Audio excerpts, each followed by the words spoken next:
Hi, everyone. It's DocTalk. We have made it to June. Hope everyone had a very happy Memorial Day weekend, and it was safe. We are in June at a very active time in the year. Many places, like here in Lee County, are preparing for tropical storm season. Across the country, we still have severe storms that have been rolling through, and where our producer is, they've had extreme flooding. So we never know what is going to happen at this time of the year. Please be prepared, and please take every precaution when these storms and floodwaters and eventually the tropical storms start popping. That you're very active in your community, preparing yourself first, and that's always necessary. Prepare yourself and your family, and then be prepared for work-related responsibilities for all of us in public safety. We are preparing in this building right now for hurricane season here in Southwest Florida. There's a lot going on in the industry too, and we had EMS Week a couple weeks ago, and coming up is a very important event in 2 weeks, which is the Safety Stand Down, and this year it's occurring starting the week of June the 15th. And that Safety Stand Down is a cooperative effort of many of the agencies here with fire, with the IAFC, the IAFF, the National Fire Protection Association, and others. So this is a big industry co-op that talks about safety stand down because of the dangers that occur in our industry.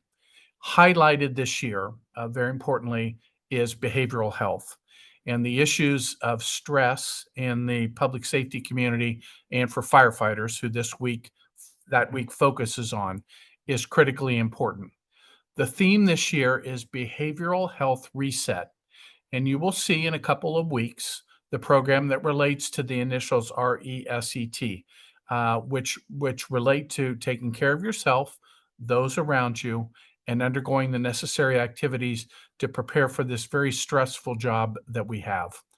That behavioral health reset is one part of a very important week where we take a time to focus on the physical and mental health needs in our public safety community and in the firefighters. Other events that are occurring. There's big news related to vaccination programs and related things, and there's changing recommendations currently in play for the disease COVID.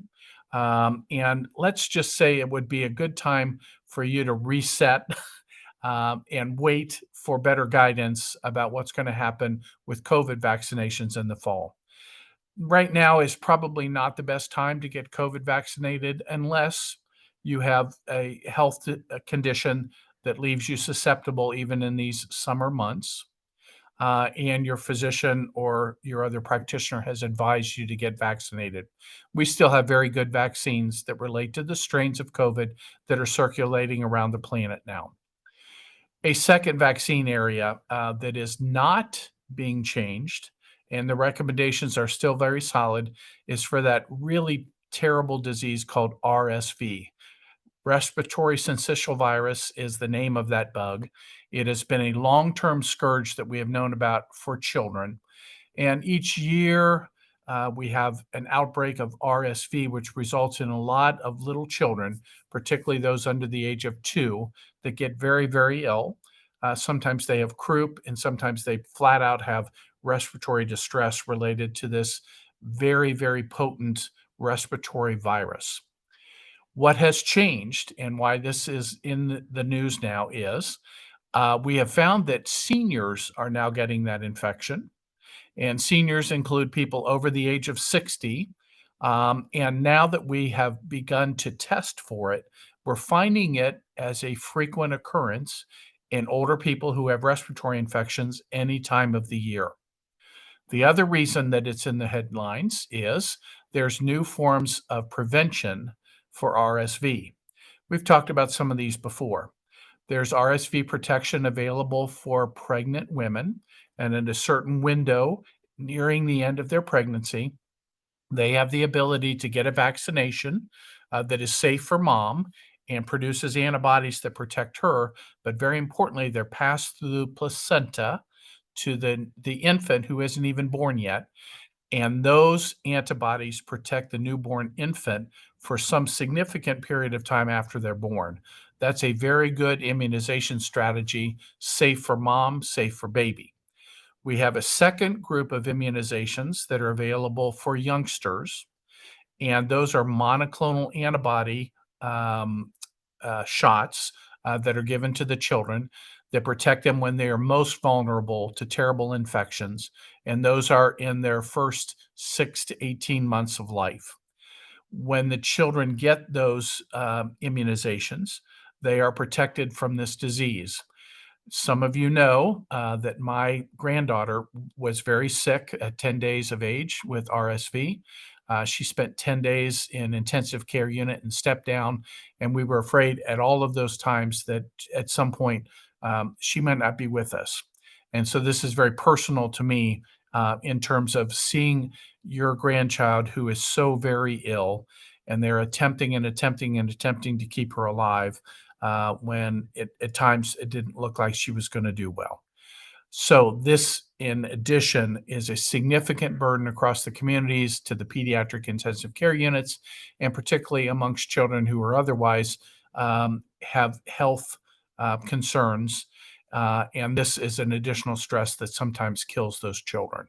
So RSV, the maternal vaccination, the child vaccination, and then we have an immunization for those over age 60. So RSV vaccination for that age group is now available and can help those of you who do or do not have underlying respiratory problems, but is particularly useful for those that do have respiratory infections, respiratory conditions that put them susceptible to infections. And I want to make it very clear that your doctor may recommend that, and it's a very safe and effective vaccination for the seniors. So we are at a period of time, we're kind of in between infectious disease things, but they're appearing still in the headlines, particularly around our changing recommendations on COVID vaccinations.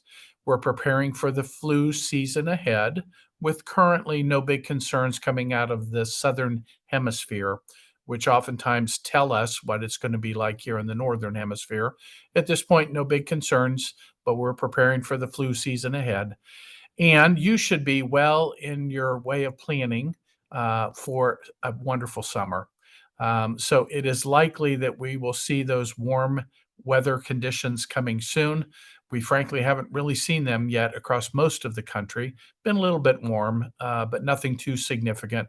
But we know those heat outbreaks and those heat waves are not too far away. Prepare yourself, prepare your family.